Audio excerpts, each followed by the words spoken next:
Congratulations, President Trump.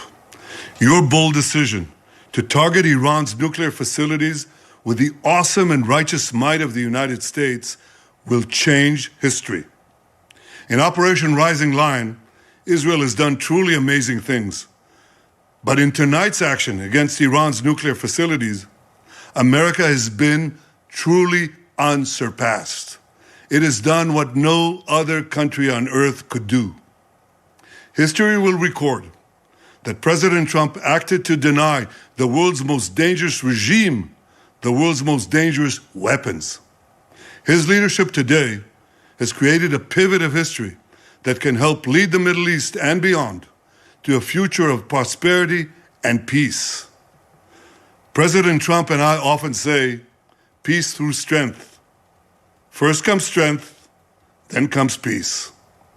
And tonight, President Trump and the United States acted with a lot of strength. President Trump, I thank you. The people of Israel thank you. The forces of civilization thank you. God bless America. God bless Israel. And may God bless our unshakable alliance, our unbreakable faith. Jijin, president ട്രംപിന് അകമഴിഞ്ഞ അഭിനന്ദനങ്ങളാണ് Netanyahu അറിയിക്കുന്നത്. ആദ്യം ശക്തി, പിന്നെ സമാധാനം എന്നുള്ളതാണ്. ഈ ഒരു സംഘർഷം ഇത്രമാത്രം രൂക്ഷമാകുന്ന ഒരു സാഹചര്യത്തിൽ എങ്ങനെ പറയാൻ സാധിക്കുമെന്നുള്ളതാണ് നമ്മൾ ഉറ്റുനോക്കുന്നത്. അപ്പോൾ പലതും ഇനിയും ഇട്ടുകൊടുത്തിട്ട് തന്നെയാണ് ഇപ്പോൾ ഈ ഒരു പ്രസ്താവന നടത്തിയിരിക്കുന്നത്, അല്ലേ ജിജിൻ?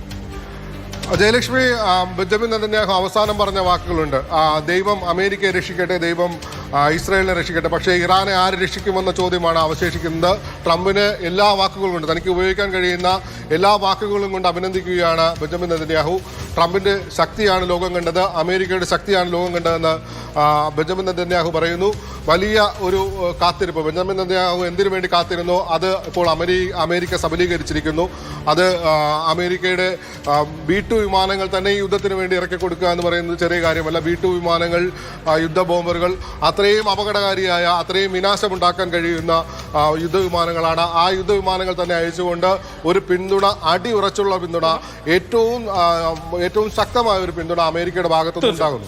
മാത്രമല്ല, ഇതിൽ ഒരുപക്ഷെ ഇറാൻ കഴിഞ്ഞ ദിവസങ്ങളിലൊക്കെ തന്നെ ആവർത്തിച്ച് അസന്നിഗ്ധമായി വ്യക്തമാക്കി കഴിഞ്ഞ കാര്യമാണ്, അമേരിക്ക ഈ യുദ്ധത്തിൽ ഇൻവോൾവ് ചെയ്താൽ, അമേരിക്ക നേരിട്ട് ഇടപെട്ട് കഴിഞ്ഞാൽ അതിന്റെ പ്രത്യാഘാതം വലുതായിരിക്കും, തങ്ങളും തക്ക മറുപടി നൽകുമെന്നുള്ളത്. ഒരുപക്ഷെ ഇനി ലോകത്തെ ആശങ്കപ്പെടുത്തുന്നതും ലോകത്തെ ഒരുപക്ഷെ ഇനി മുൾമുനയിൽ നിർത്തുന്നതുമായൊരു കാര്യം ഇറാൻ ഏത് തരത്തിലായിരിക്കും തിരിച്ചടിക്കുക എന്നുള്ളതാണ്.